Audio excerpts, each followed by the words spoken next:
है। तो पहले मेहमान हैं अजरुल सलाम इस्लाम जफ़र, वाइस प्रेसिडेंट हैं ICCI। आपको वेलकम कहते हैं। हमारे दूसरे मेहमान हैं साबिक सदर इस्लामाबाद हाई कोर्ट जाहिद महमूद राजा, आपको वेलकम कहते हैं। हमारे तीसरे मेहमान हैं सीनियर सहाफ़ी हैं तज्ज़ियाकार तज़ीन अख्तर, आपको भी वेलकम कहते हैं। बढ़ेंगे अपने IMF आपकी किरदार साजी कर रहा है, आपसे चलेंगे तो आगे वो टैक्स पर आ जाएंगे।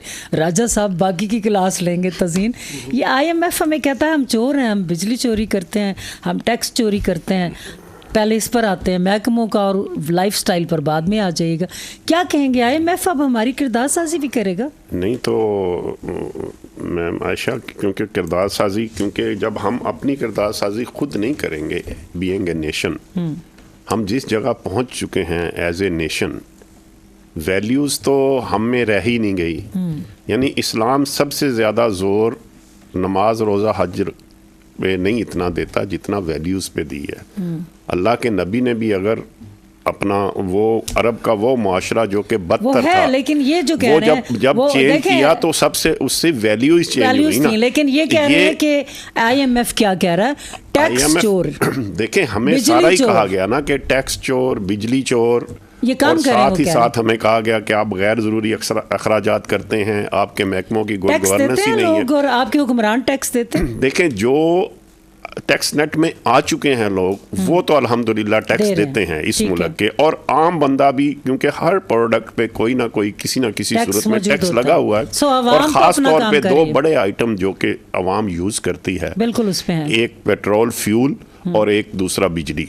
उस पे तो है इस पे तो देखें कि आप बिजली का बिल आता है तो उसमें देखें 10 किस्म के टैक्स होते हैं, और इसी तरह जो आप पेट्रोल है उस पे भी कोई फलां ड्यूटी, लेवी, फलां टैक्स, सेल टैक्स, ये मिला जुला के बहुत ज़्यादा टैक्स है।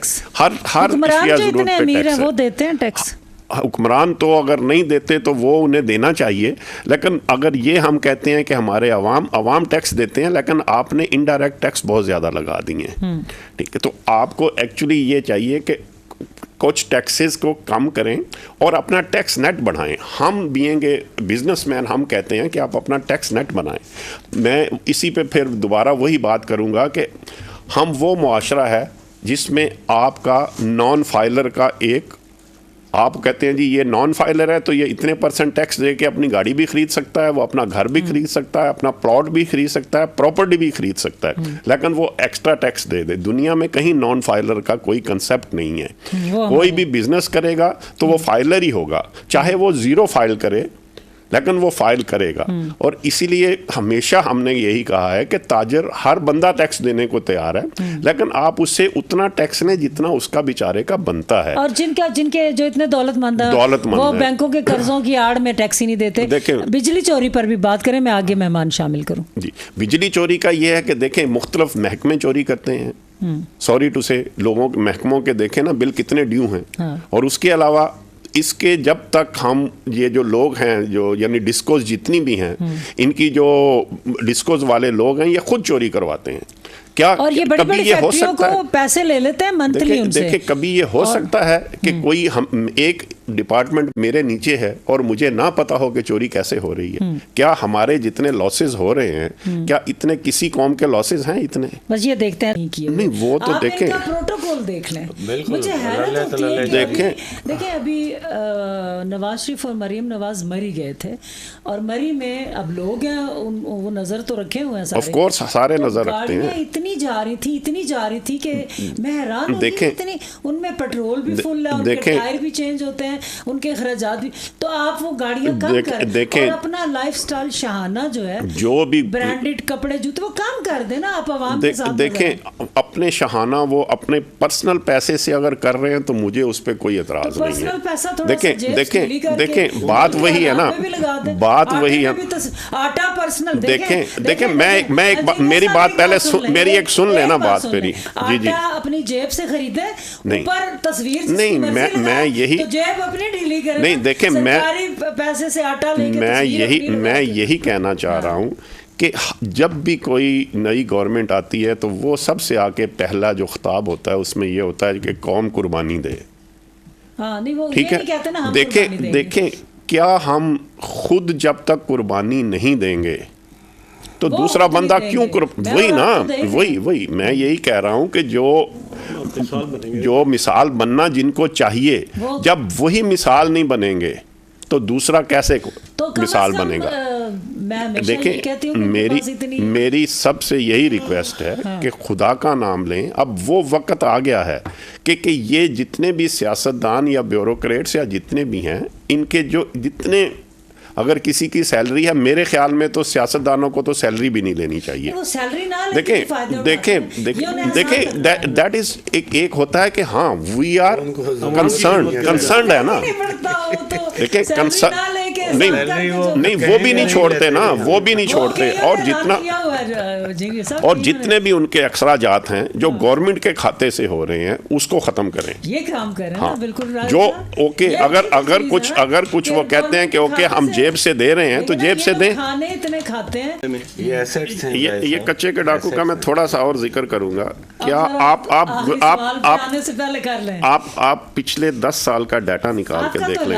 आप 10 साल का डाटा निकाल के देख लें। उनका हाथ है जी 10 साल का डाटा निकाल के देख लें। क्या किसी वडेरे का बच्चा, क्या किसी वडेरे का भाई, क्या कोई वडेरा, क्या कोई एसपी लेवल का ऑफिसर, क्या कोई इस लेवल के ऑफिसर्स कभी अगवा हुए हैं कच्चे में? नहीं हुए। ठीक है ना।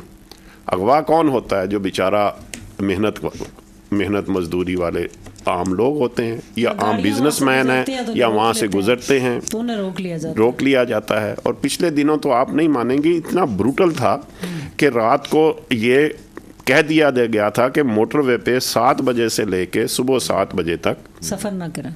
आपने रहीम यार खां से इकबालाबाद से आगे सखर तक सफ़र नहीं करना। ये स्टेट प्रोटेक्शन, ये स्टेट है। स्टेट ने क्या किया? उन्होंने कहा जी ये आपने सफ़र नहीं करना, बजाय इसके कि आप उसको आप कहें कि नहीं सफ़र करें, वी विल प्रोटेक्ट यू। आपने 1 हफ्ता ट्रैफिक बंद कर दी। उन्होंने वहाँ से हटे, उन्होंने उसके KLP रोड पे, इस पे कराची वाली रोड पे, इस पे आके उन्होंने कर दी।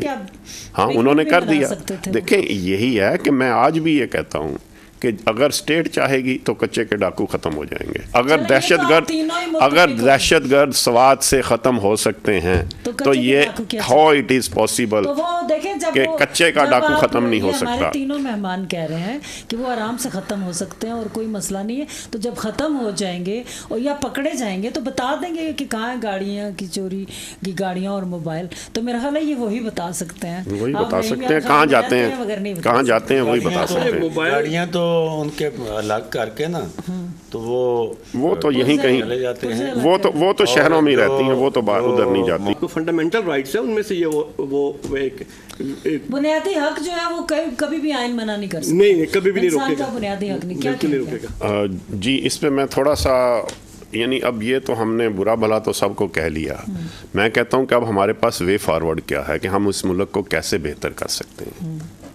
एक तो जैसे वो कि अपना हमने कहा कि right person for right job के फार्मूले पे जाएं। मैं ये देखें मैं आपको बताता हूँ ना। देखें, ये है कि मैं ये आपको थोड़ा सा बताने जा रहा हूँ कि हमारा मारी पेट्रोलियम और फौजी फाउंडेशन वो इस फार्मूले पे चले गए हैं। वो अपना राइट पर्सन लगाते हैं, चाहे वो सिविलियन हो या चाहे दूसरा हो। देखें, ये मैं उसको बहुत अप्रिशिएट करता हूँ।